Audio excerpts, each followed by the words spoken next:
আসসালামু আলাইকুম। আশা করি সকলে ভালো আছেন।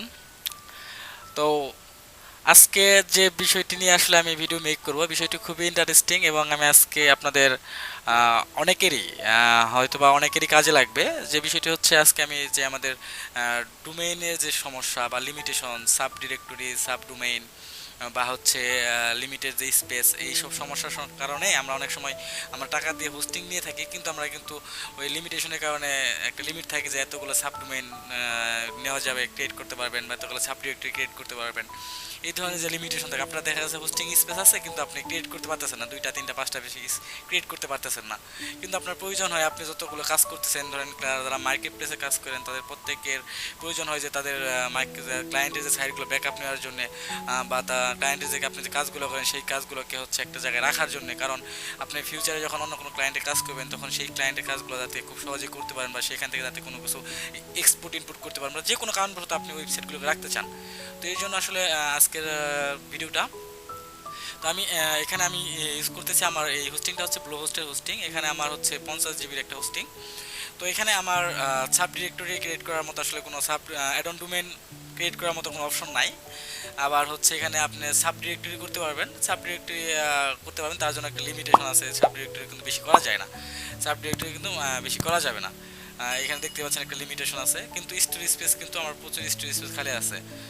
আমার প্রচুর আমি যদি স্টোরেজ স্পেসটা দেখাই যে আমি কত পার্সেন্ট ইউজ করেছি, তাহলে এখান থেকে, হ্যাঁ, এই যে এখান থেকে 50 জিবির মাত্র 24%, 24% ইউজ করেছি, 24% প্লাস সামথিং ইউজ করেছি। কিন্তু এখন যদি আমি সাব ডিরেক্টরি করতে চাই তাহলে কিন্তু আমি কিন্তু আর করতে পারবো না, আমার লিমিটেশন শেষ। তো সেক্ষেত্রে আমি কী করবো, এখন থেকে আপনারা ইচ্ছা করলে আনলিমিটেড আপনার ওয়েবসাইট বা হচ্ছে ডাটাবেজে আপনার আনলিমিটেড আপনার হোস্টিং ওয়েবসাইট রাখতে পারবেন। সেটা একটা ম্যানুয়াল প্রসেস রয়েছে, যেটি হচ্ছে এটি মানে একদম কি একটা পয়েন্ট, এটাকে জন্য আপনার একদম ম্যানুয়ালি ইনস্টল করতে হবে। যেভাবে আমরা লোকাল হোস্টে ম্যানুয়ালি ইনস্টল করে থাকি, সেভাবে ম্যানুয়ালি লোকাল লাইভ সার্ভারে সেভাবে ম্যানুয়ালি ইনস্টল করতে হবে। তো তার জন্য আপনাকে আমরা ন্যাচারালি সবাই যেভাবে আপনার হচ্ছে এখান থেকে সফটওয়্যার ক্লাসে গিয়ে বা ওয়ার্ডপ্রেসে গিয়ে যেভাবে আমরা ইনস্টল করি, এভাবে করলে হবে না। কারণ এটা হচ্ছে আপনার এটা একটু ট্রিকি, আর এটাকে হচ্ছে আপনার ম্যানুয়ালি করতে হবে, কারণ এখান থেকে আপনার অপশন দিবে না ওরা বেশি করার জন্য। এই জন্য আপনাকে কী করতে হবে, এই জন্য আপনাকে প্রথমে ফাইন্ড আউট করতে হবে আপনার এখান থেকে ফাইল ম্যানেজার। তো ফাইল ম্যানেজারে যদি যাই, ফাইল ম্যানেজারে যাওয়ার পর এখান থেকে, তো আমার এখানে ফাইল ম্যানেজার লোড করা ছিল।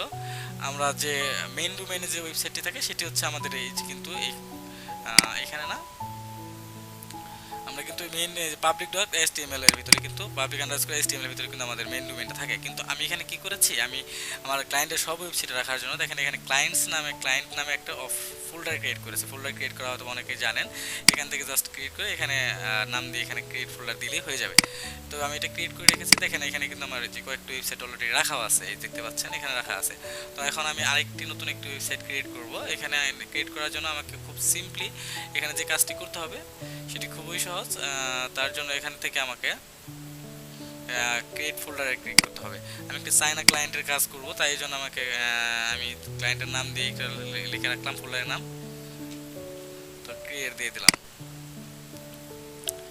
ক্রিয়েট দিয়ে দেওয়ার পর এখানে আমাকে এখানে এই ফোল্ডারটাকে ওপেন করতে হবে। ওপেন করে এখানে আমাকে একটা ওয়ার্ডপ্রেসটা ইনস্টল করতে হবে। ওয়ার্ডপ্রেসটা ইনস্টল বলতে এখানে আমি ওয়ার্ডপ্রেসটাকে আপলোড করে দেবো, ওয়ার্ডপ্রেস ফাইলটাকে, জিপটাকে আপলোড করে দেবো।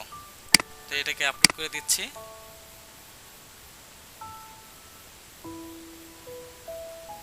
একটু একটু টাইম লাগবে, আমার নেট স্পিড মোটামুটি ভালোই স্লো, একটু একটু করে বাড়তেছে। তো দেখতে পাচ্ছেন আমার এটি কিন্তু আপলোড কমপ্লিট, প্রায় 100% হয়ে গেছে। এখানে গ্রিন চলে আসছে। তো এখান থেকে আমাকে কী করতে হবে, এখান থেকে ব্যাক করতে হবে। ব্যাক করার পর আমাকে কিন্তু এখানে আবার নিয়ে আসলো। তো এখানে আমাকে ম্যানুয়ালি যেহেতু করবো, সো এটাকে আমরা ইনস্টল করলে কিন্তু এটা অটোমেটিক্যালি এটা কিন্তু এক্সট্রাক্ট হয়ে যায়, বা এটা কিন্তু ফাইলগুলো চলে আসে। কিন্তু আমাকে এখানে এক্সট্রাক্ট করতে হবে। তো তার জন্য আমাকে এখানে এক্সট্রাক্ট অপশনে ক্লিক করতে হবে। এক্সট্রাক্ট অপশনে ক্লিক করার পর আমি এই ফোল্ডারের ভিতরে করতে চাচ্ছি ক্লায়েন্ট চায়না, হ্যাঁ এখানে করতে চাচ্ছি। তো এটাকে আমি এভাবে দিয়ে দিলাম। ক্লিক করার পর আমার কিন্তু এক্সট্রাক্ট হয়ে গেছে। তো আমার কোনো কাজ নেই, এটাকে একটু রিলোড করে নেই। রিলোড করলে ফাইলগুলো চলে আসবে। এখান থেকে ওয়ার্ডপ্রেসের যে ফাইলটা, এটাকে আমি ডিলিট করে দিচ্ছি, আমার এটা আর দরকার নেই, লাস্টেও রাখার দরকার নেই। এটাকে ডিলিট করে দিলাম। দিয়ে এখান থেকে এই ফোল্ডারের ভিতরে যত ফাইল আছে ওয়ার্ডপ্রেসের সবগুলো ফাইলকে এটাকে এখান থেকে মুভ করতে হবে। এখানে দেখেন এখানে মুভ নামে একটা অপশন আছে, এখানে মুভ করে আমি এই চায়নার ভিতরে রাখতে চাচ্ছি। তো ওয়ার্ডপ্রেসটা কেটে দিলাম, এখান থেকে মুভ ফাইল দিয়ে দিলাম। এগুলো কিন্তু সব ফাইল কিন্তু মুভ হয়ে গেছে, এখান থেকে চলে গেছে। এখানে কিন্তু এখন এই ওয়ার্ডপ্রেস ফাইলটা এমটি একদম টোটালি, এখানে কিন্তু কিছু নেই। সো এটাকে আমি এখন ডিলিট করে দিচ্ছি। আমার কিন্তু ওয়ার্ডপ্রেস এখানে চলে আসছে। ওয়ার্ডপ্রেস যেহেতু চলে আসছে, সো এখন আমাকে কি করতে হবে, এখানে আমার লিঙ্কটাকে একটু বুঝতে হবে যে লিঙ্কটা কিভাবে কাজ করবে। লিঙ্কটা কাজ করবে এভাবে, একটু খেয়াল করেন যে এখানে কাজ করবে কিভাবে। এখানে আমার যে ডোমেইন নেম প্লাস হচ্ছে এখানে যে ফোল্ডারটাকে ক্লায়েন্ট ফোল্ডার, ক্লায়েন্টের ফোল্ডারের ভিতরে চায়না নামে একটা ফোল্ডার আছে। এটা হচ্ছে আমার হচ্ছে এখন নেম, এটা হচ্ছে আমার domain name. So client China, China slash WP admin.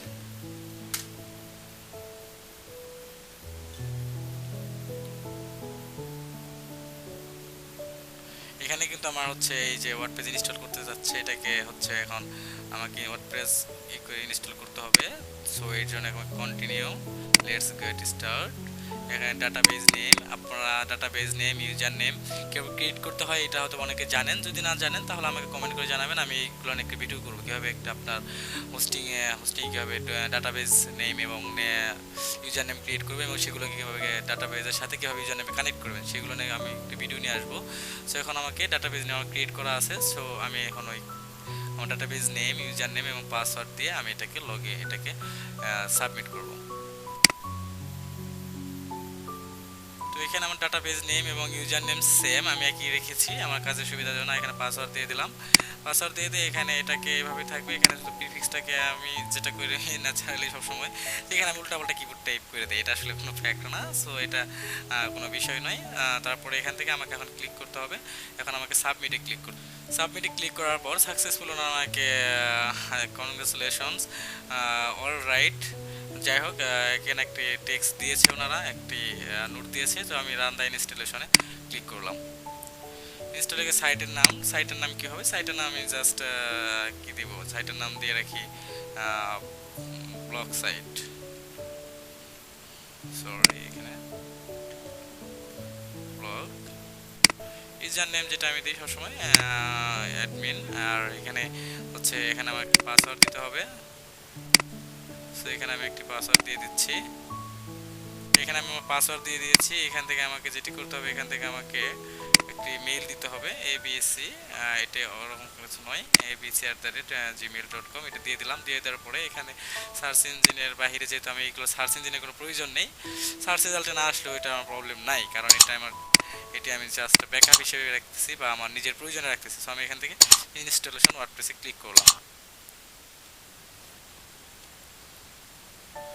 তো থ্যাঙ্কস, এখান থেকে লগ ইন করতে বলতেছে।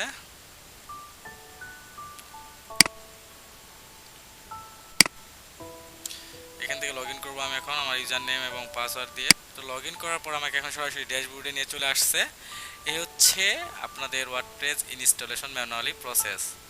তো এর জন্য আসলে আপনাকে কোনো লিমিট নাই, এর আনলিমিটেড, আপনি যত খুশি তত ওয়েবসাইট রাখতে পারবেন। আপনার হোস্টিং যত পর্যন্ত যে পর্যন্ত জায়গা আছে আপনার হোস্টিং 50 জিবি টোটাল ইউজ করতে পারবেন।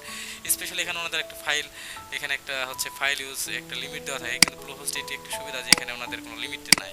এখানে কিন্তু প্রায় অন্যান্য হোস্টিং সার্ভারে কিন্তু এখানে লিমিট দেওয়া থাকে যে 2 লাখ 1.5 লাখ এরকম একটা লিমিট দেওয়া থাকে, কিন্তু আমাদের এখানে কিন্তু লিমিট নাই, দেখতে পাচ্ছেন এই বিষয়ে কিন্তু লিমিট আমার ইউজ করা আছে অলরেডি। দেখেন যে ইউজ করা আছে কত, 2,83,000 ফাইল ইউজ করা আছে। তো এখানে কিন্তু লিমিট নাই যে কত পর্যন্ত ইউজ করা যাবে। সো আমি কিন্তু মোটামুটি 50 জিবির মতো ইউজ করতে পারবো, চলে আসছে এখানে। ইনস্টলেশন প্রসেস, এখন আপনি ইচ্ছা মতো এখানে আপনার হোস্টিংয়ে আপনার যাবতীয় সব কাজ করতে পারেন। আশা করি ভিডিওটি ভালো লাগলে শেয়ার করবেন, কমেন্ট করবেন এবং পাশে থেকে উৎসাহিত করবেন। যদি ভালো লাগে তাহলে অবশ্যই কমেন্ট করার মাধ্যমে জানাবেন। ধন্যবাদ।